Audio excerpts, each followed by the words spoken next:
하나님의 말씀은 골로새서 1장 23절과 2장 12절 말씀입니다.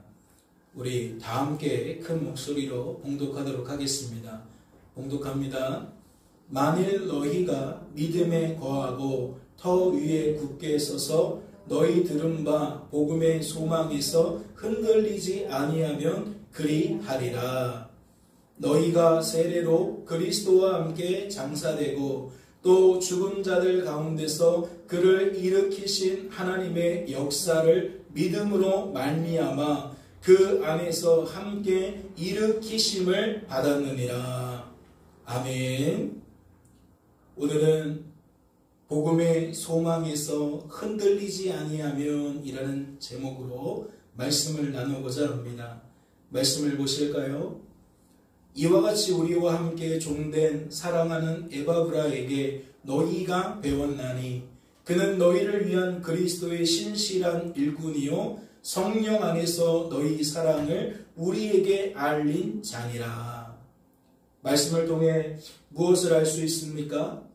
골로새 교회는 에바브라를 통해 복음이 무엇인지 배우게 된 교회임을 알 수 있습니다. 또한 골로새 교회는 성령 충만하여 성령의 열매인 사랑이 풍성한 교회라는 것을 알 수 있습니다. 그렇다면 이것은 무엇을 방증하는 겁니까? 골로새 교회가 건강한 교회라는 것을 방증하는 겁니다. 말씀은 이러한 사실을 다음과 같이 뒷받침해 주고 있습니다. 이는 그리스도 예수 안에 너희의 믿음과 모든 성도에 대한 사랑을 들었음이요. 이는 무엇을 받침해 주는 것이지요?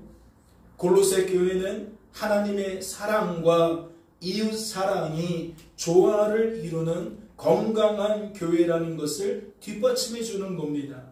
또 말씀을 보실까요? 이 복음이 이미 너희에게 이름에 너희가 듣고 참으로 하나님의 은혜를 깨달은 날부터 너희 중에서와 같이 또한 온 천하에서도 열매를 맺어 자라는 도다.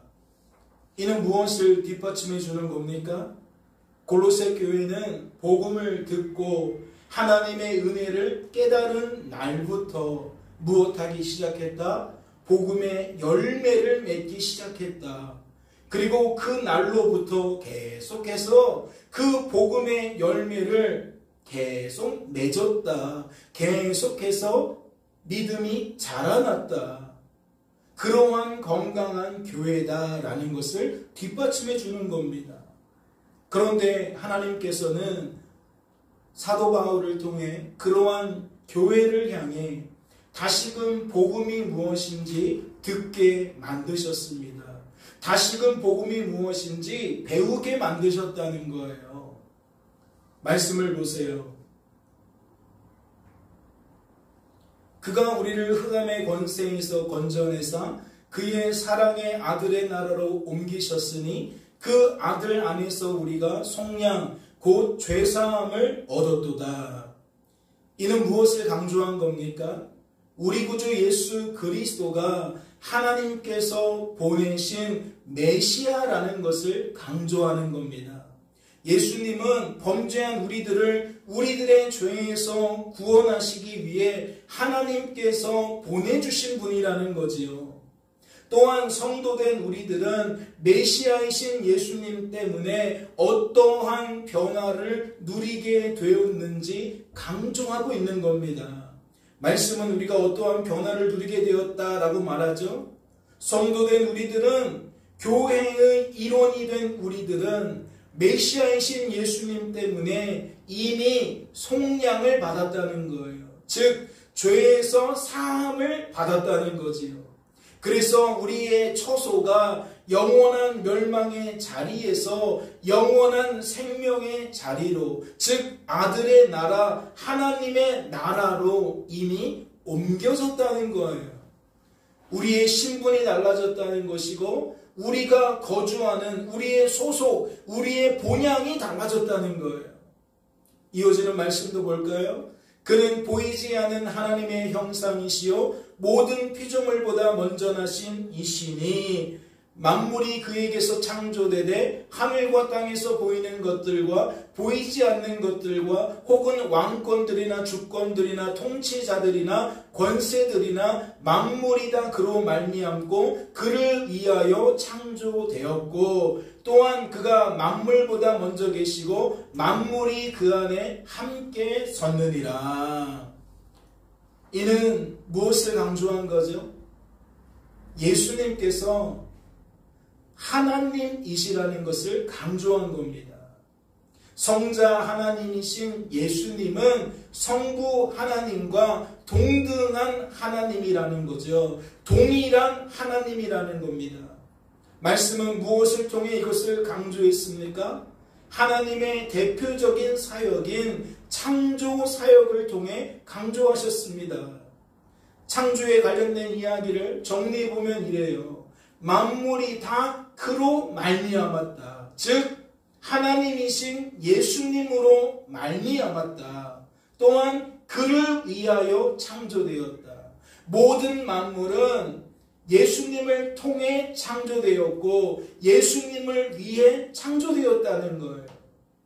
그리고 우리 예수님이 또 어떻게 소개되고 있습니까? 만물보다 먼저 계셨다는 거예요. 창조주이신 하나님은 모든 만물이 있기 전, 즉 영원 전부터 존재하셨다는 거죠. 만물이 그 안에 함께 섰느니라 라는 건 뭡니까? 하나님이 모든 창조에 관여하셨다는 거예요. 그래서 창조주이신 하나님과 함께 만물이 세워졌다는 거죠. 여기서 말하는 하나님은 성부 하나님과 동시에 성자 하나님인 것을 말씀이 강조하고 있는 겁니다. 이어지는 말씀도 볼까요?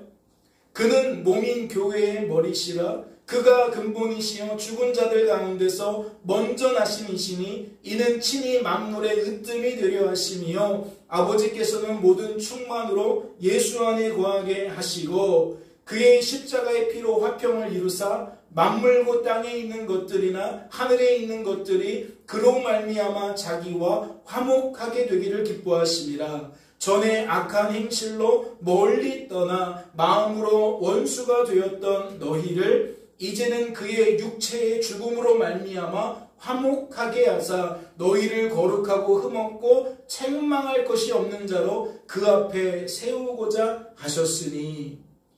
이는 무엇을 강조한 겁니까?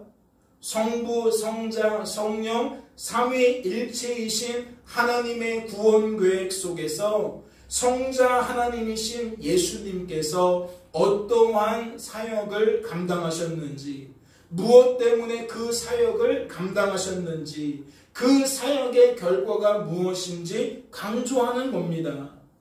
다시 말해 예수님은 그냥 성육신하신 것이 아니라 그냥 사람으로 하나님으로 이 땅에 오신 것이 아니라 하나님의 그 기쁘신 뜻을 따라 이 땅에 오셨다는 것이고 십자가에서 구속의 사건을 감당하셨다는 겁니다. 그래서 그 결과가 뭐라는 거예요? 교회의 머리가 되셨다는 거예요. 성도들의 모임인 교회의 머리는 우리 구주 예수 그리스도라는 거죠. 이는 어떠한 의미를 담고 있는 거예요? 우리 구주 예수 그리스도를 통하여 성도가 세워졌다는 것이고 성도들의 모임인 교회가 세워졌다는 거예요. 그러니까 주님의 교회라는 거죠. 주님의 몸된 교회라는 거예요. 주님이 없으면 교회는 존재할 수가 없다는 거예요. 그래서 이것이 성도된 우리들의 입장에서는 어떻게 이해되어지는 거죠? 성도된 우리들은 메시아이신 그 예수님 때문에 하나님과 단절되었다가 이제는 다시 연합되었다는 거예요. 화목하게 되었다는 거죠. 죄 때문에 불편한 사이가 되었다가 하나님이 우리를 치셔서 우리를 영원한 죽음에 이르도록 만드는 사이였다가 이제는 하나님의 사랑 안에서 다시 좋은 사이가 되었다는 거예요. 화목한 사이가 되었다는 거죠. 그래서 성도된 우리들은 어디에 속하게 되었다? 혼자 지내는 것이 아니라 우리 구주 예수 그리스도 안에서 주님의 몸된 교회의 일원이 되었다라는 거예요. 사랑하는 성도 여러분, 다시 여쭙지요.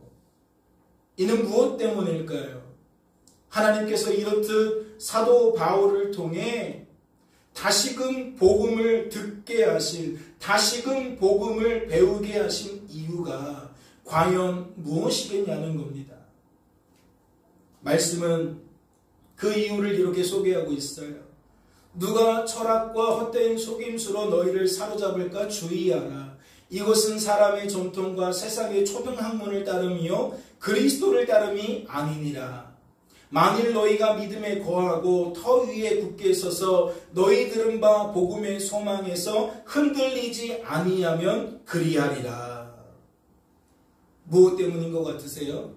이것은 골로새 교회에 그들의 신앙을 무너뜨리려고 하는 거대한 도전이 찾아왔기 때문입니다. 다시 말해 그들이 믿음에 거하지 못하도록 만드는, 복음 위에 서지 못하도록 만드는 거센 신앙의 도전이 찾아왔다는 거죠. 하나님께서는 그렇기 때문에 이렇듯 사도 바울을 통해 그들이 다시금 복음을 듣게 만드신 겁니다. 그렇다면 그 목적은 분명한 거잖아요. 말씀을 보세요. 그 목적이 무엇이겠습니까? 그들이 거센 신앙의 도전 속에서도 여전히 믿음에 거하도록 만드시기 위함입니다. 그들이 거센 신앙의 도전 속에서도 여전히 복음 위에 굳게 서도록 만드시기 위함이라는 거지요. 그렇다면 말씀에 언급된 복음의 소망이란 도대체 무엇을 의미하는 것일까요? 말씀을 보세요. 너희가 세례로 그리스도와 함께 장사되고 또 죽은 자들 가운데서 그를 일으키신 하나님의 역사를 믿음으로 말미암아 그 안에서 함께 일으키심을 받았느니라. 복음의 소망이 무엇인지 발견하셨습니까? 이는 성도된 우리들이 그리스도의 죽으심과 그리스도의 부활하심에 동참한다는 겁니다. 다시 말해 믿음으로 우리 구주 예수 그리스도를 나의 주 나의 하나님으로 영접한 성도들은 이미 어떠한 상태라는 거예요? 주님과 함께 죽은 상태라는 거예요. 또한 이미 주님과 함께 살게 된 상태라는 거예요. 또한 어떠한 의미를 담고 있어요? 장차 주님과 함께 살아날 자라는 의미도 가지고 있는 거예요. 다시 말씀을 보세요. 만일 너희가 믿음에 거하고 터 위에 굳게 서서 너희 들은 바 복음의 소망에서 흔들리지 아니하면 그리하리라. 그렇다면 복음의 소망이 흔들리지 않는다는 것은 무엇을 의미할까요? 한번 따라해 보실까요? 나는 이미 주님과 함께 죽은 자요 주님과 함께 산 자라는 소망이 흔들리지 않는다는 겁니다. 복음의 소망이 흔들리지 않는다는 것은 이와 같이 나는 이미 주님과 함께 죽은 자요 나는 이미 주님과 함께 산 자라는 소망이 흔들리지 않는다는 거예요. 이게 무슨 의미일까요? 말씀을 보세요. 내가 그리스도와 함께 십자가에 못 박혔나니 그런즉 이제는 내가 사는 것이 아니요 오직 내 안에 그리스도께서 사시는 것이라. 이제 내가 육체 가운데 사는 것은 나를 사랑하사 나를 위하여 자기 자신을 버리신 하나님의 아들을 믿는 믿음 안에서 사는 것이라. 말씀은 구원받은 성도가 주님과 함께 십자가에서 죽은 자라는 것을 강조하고 있습니다. 주님과 함께 십자가에서 우리가 죽었다는 거예요. 그 결과가 무엇입니까? 말씀은 그 결과를 이제는 내가 사는 것이 아니라 오직 내 안에 그리스도께서 사시는 것이라고 소개합니다. 이것은 무엇을 의미하는 걸까요? 구원받기 전과 구원받은 후의 삶이 달라졌음을 의미하는 겁니다. 다시 말해 구원받기 전에는 내게 주어진 삶을 우리들이 어떻게 여겼다는 거예요? 내가 사는 것으로 여겼다는 거예요. 하지만 구원을 받은 다음에 보니까 내게 주어진 삶을 어떻게 여긴다는 거죠? 더 이상 내가 사는 것으로 여기지를 않는다는 거예요. 그 이유가 무엇일까요? 믿음 안에서, 복음 안에서 구원받은 성도는 하나님만 하나님이심을, 인생의 주관자와 구원자는 오직 하나님이심을 온전히 깨닫게 되어지기 때문입니다. 믿음이라는 것이 우리에게 들어오고 복음이라는 것이 우리에게 깨달아지면 우리는 더 이상 내가 사는 것으로 여기지 않는데, 그 이유가 뭐라고요? 하나님만 하나님이라는 것이 믿어지니까. 인생의 주관자와 구원자는 오직 하나님이시라는 것이 완벽하게 깨달아지니까 더 이상 내가 사는 것으로 여기지 않는다는 거예요. 예전처럼 그러한 것을 주장하지 않는다는 거지요. 생각해 보세요. 죄에 물든 이 세상의 모든 사상과 논리는 우리들의 죄된 본성을 따라 나를 무엇처럼 여기게 만듭니까? 하나님처럼 여기게 만들어요. 다시 말해 나를 내 인생의 주관자로, 구원자로 여기게 만든다는 거예요. 그러니까 범죄한 인생은 너무나도 자연스럽게 내게 주어진 삶을 어떻게 여긴다는 겁니까? 내가 사는 것으로 여긴다는 거예요. 내 인생의 주체가 나라고 우리는 믿게 되니까 자연스럽게 내가 사는 것으로 받아들이게 된다는 거지요. 하지만 하나님께서는 믿음을 통해, 복음을 통해 그러한 죄로부터, 그러한 죄로 물든 사상과 논리로부터 성도된 우리들을 벗어나도록 만드시는 거예요. 그래서 구원받은 성도는 내게 주어진 삶을 내가 사는 것으로 여기는 것이 아니라 어떻게 여겨요? 그리스도께서 사시는 것으로 여기는 거예요. 그렇다면 이렇게 질문을 한번 해볼까요? 성도된 우리들은 과연 이러한 변화를 언제 겪게 될까요? 이러한 생각의 변화를, 이러한 여겨짐의 변화를 언제 겪게 되는 걸까요?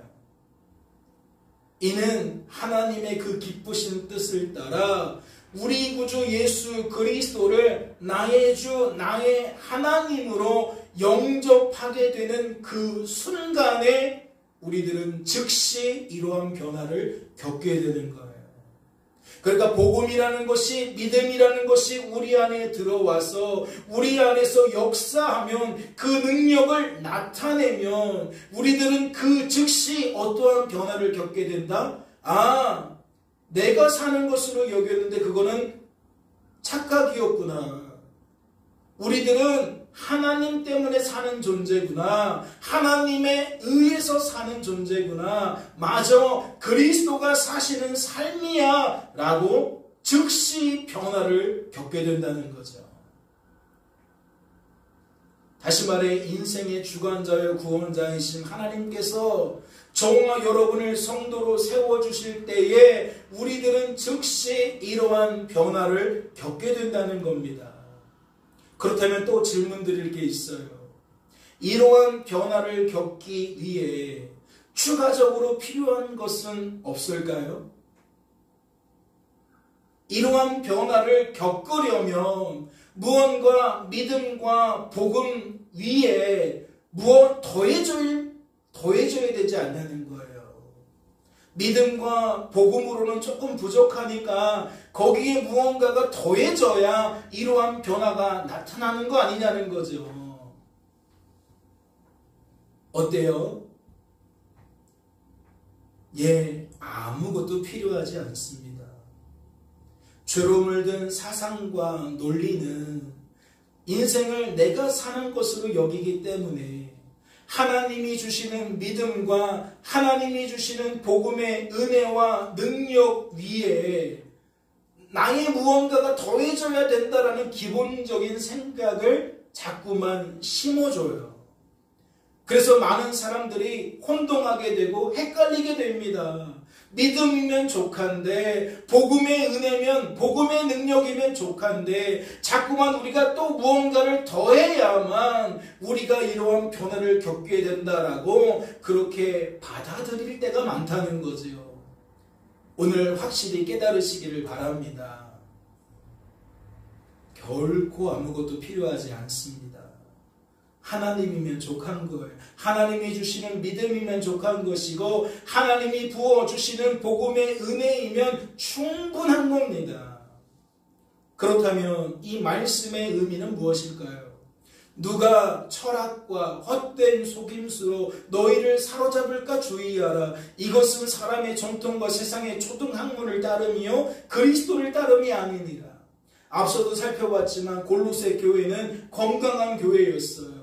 하나님 사랑, 이웃 사랑이 조화를 이룬 건강한 교회였다니까요. 복음이 들어와서 복음이 깨달아진 다음에 복음의 열매를 끊임없이 맺게 되어지는 매우 건강한 교회였다는 겁니다. 그런데 말씀을 보니까 그러한 교회에 누가 찾아와요. 누가 찾아와서 어떠한 소리를 냅니까? 복음도 좋아, 믿음도 좋아. 그런데 그것으로는 부족해. 거기에 철학이 더해져야 돼. 거기에 헛된 속임수가 더해져야 돼. 사람의 전통이, 세상의 초등학문이 더해져야 돼.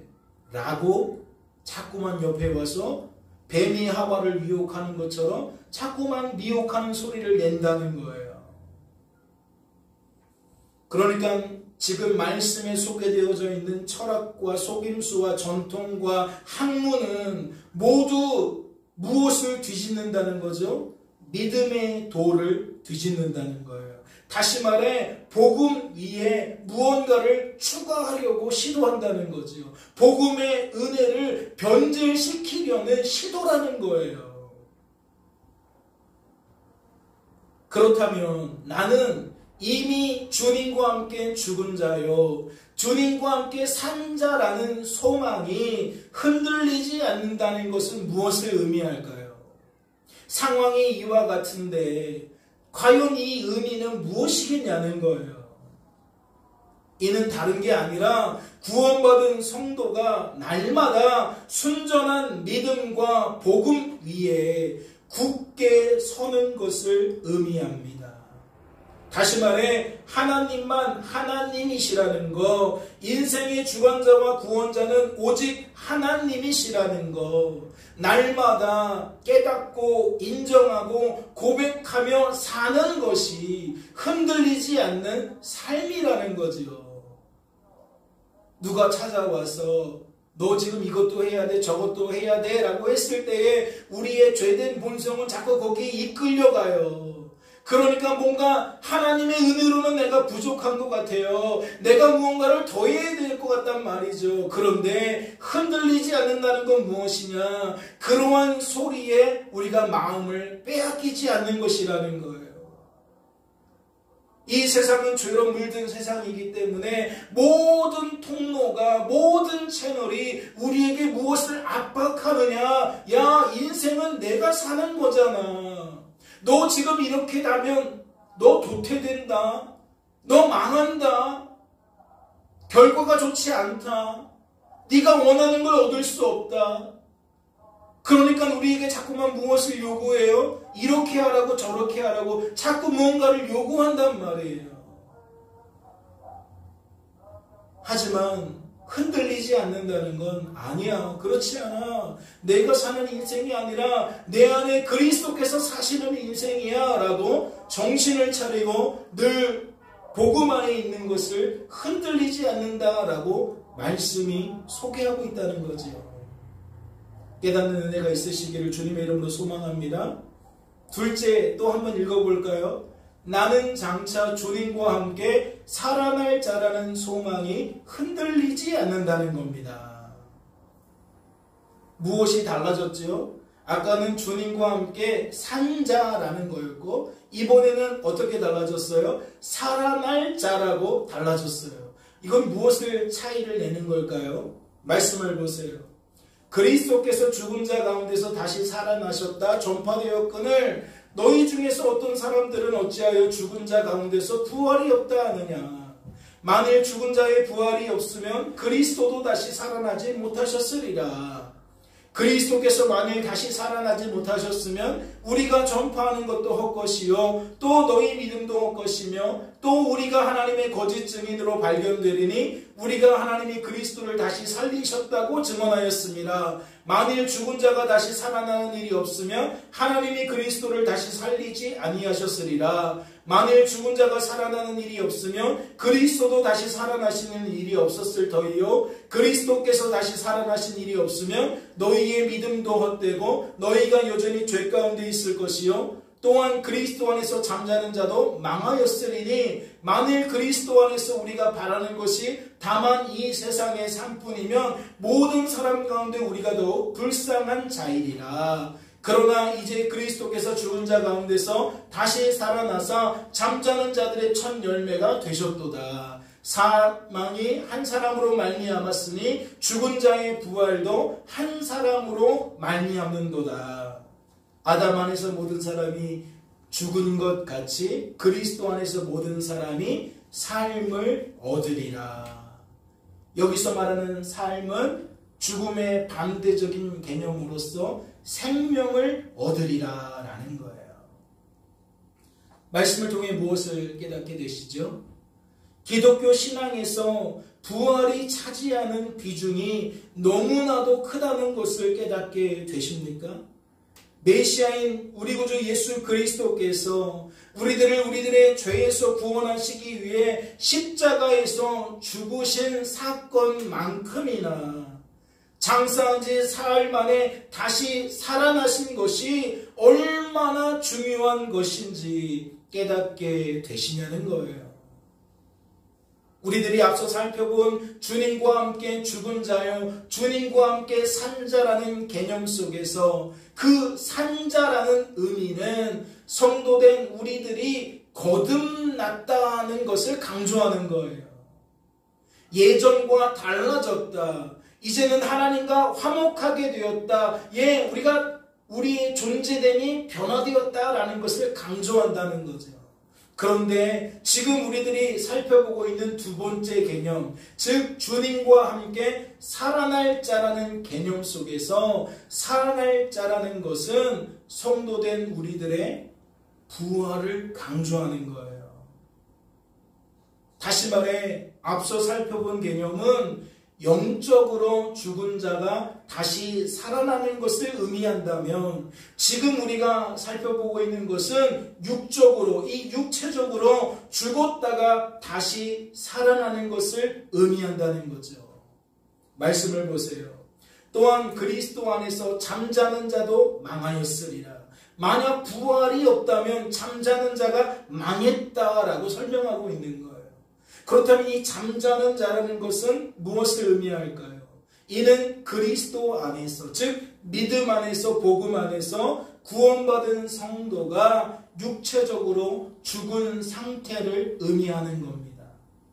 우리가 흔히 소천하셨다라는 표현을 많이 쓰죠. 아무개 권사님이, 아무개 장로님이, 아무개 목사님이 소천하셨다. 즉 그리스도 안에서 육체적인 죽음을 맞이하셨다. 그렇다면 생각해보지 않을 수 없잖아요. 부활이 갖는 의미는 무엇입니까? 그 의미가 무엇이기에 말씀은 이토록 부활을 강조하고 또 강조하냐는 거죠. 우리가 조금 전에 읽은 그 말씀 속에서 다시 살린다, 부활이 없다면 그렇게 그와 관련된 얘기들을 주구장창 반복해서 이야기하잖아요. 이것이 왜 중요한 거죠? 이는 죄의 삭신 사망을 진정으로 극복하는 것이, 진정으로 뛰어넘는 것이 바로 부활이기 때문입니다.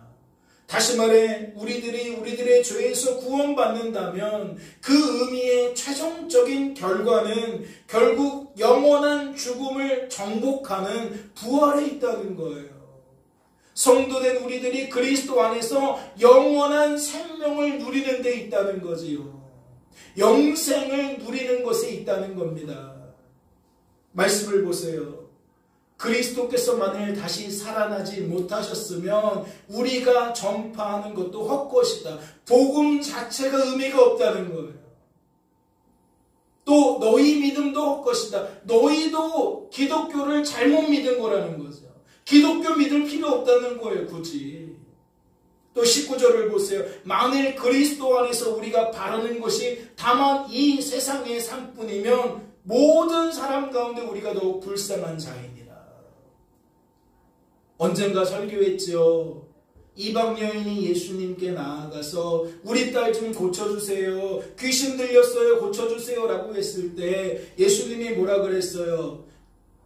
자녀의 것을 개들에게 주는 것이 맞지 않다. 이렇게 단호하게 말씀하셨어요. 그때 여인이 뭐라 그랬죠? 개들도 주인의 상에서 떨어지는 부스러기를 먹지 않습니까? 부스러기라도 좋습니다. 제게 부스러기라도 주십시오. 여기서 말하는 부스러기는 뭐예요? 그리고 자녀들이 상 위에서 먹을 음식은 뭐예요? 바로 이러한 차이를 내는 겁니다. 이 세상에서 잠시 누리게 되어질 것들은 다 부스러기라는 거예요. 병에서 고침받는 거, 물질을 체험받는 거, 문제를 해결받는 거, 그것들은 다 부스러기라는 거죠. 진짜가 아니라는 거예요. 그러면 진짜는 뭐예요? 상위에 차려진 반드시 우리가 먹어야 되는 진짜 음식은 뭐예요? 영생이라는 거예요. 부활이라는 거예요. 구원이라는 의미는 단지 병든 사람이 고침받는다는 의미가 아니라 그건 부스러기고 죽을 수밖에 없는, 영원히 죽을 수밖에 없는 우리들이 영원히 살게 되는 것을 의미하는 거예요. 즉 부활을 의미한다는 거죠. 이렇게 오늘 말씀을 정리하고 마치겠습니다. 예수님의 걸음에는 소외된 자를 위한 위로와 격려가 있었어요. 예수님의 걸음에는 병을 고치는 회복과 치유도 있었습니다. 예수님의 걸음에는 귀신을 쫓아내고 바다를 잠잠케 하고 죽은 자를 살려내고 오병이어로 5,000명 이상을 먹이는 초자연적인 능력도 있었어요. 이 땅에 속한 것들이 참 다양하게 많이 존재했다는 겁니다. 하지만 그것은 예수님이 이 땅에 성육신하신 목적이 아닙니다. 예수님께서 십자가를 달려 죽으신 목적이 아닙니다. 예수님이 3일 만에 부활하신 목적이 아닙니다. 예수님이 그 걸음이 갖고 있는 진정한 의미는 성도된 우리들이 믿음 안에서 복음 안에서 영생을 누리는 데 있습니다. 하나님 나라에서 주님과 함께 영원한 생명을 누리며 사는 데 있다는 거예요. 깨닫는 은혜가 있으시기를 주님의 이름으로 소망합니다. 잠시 기도합니다. 하나님 아버지 감사합니다. 부활의 아침을 통하여 부활신앙이 왜 소중한지를 깨닫게 됩니다. 우리들은 거듭난 자들입니다. 반드시 거듭나야 하는 자들입니다. 또한 우리들은 부활신앙을 소유한 자들입니다. 반드시 부활의 신앙을 소유해야 하는 자들입니다. 우리의 시선이 하나님이 아닌 것에 머물러 있지 않게 하시고 오직 우리 구주 예수 그리스도를 인하여 하나님께만 전적으로 맞춰져 있을 수 있도록 주님 축복하여 주시옵소서. 주께서 우리를 붙들어 주실 줄로 믿고 감사드리며 이 모든 말씀 우리를 죄에서 구원하신 예수님의 이름으로 기도하옵나이다. 아멘.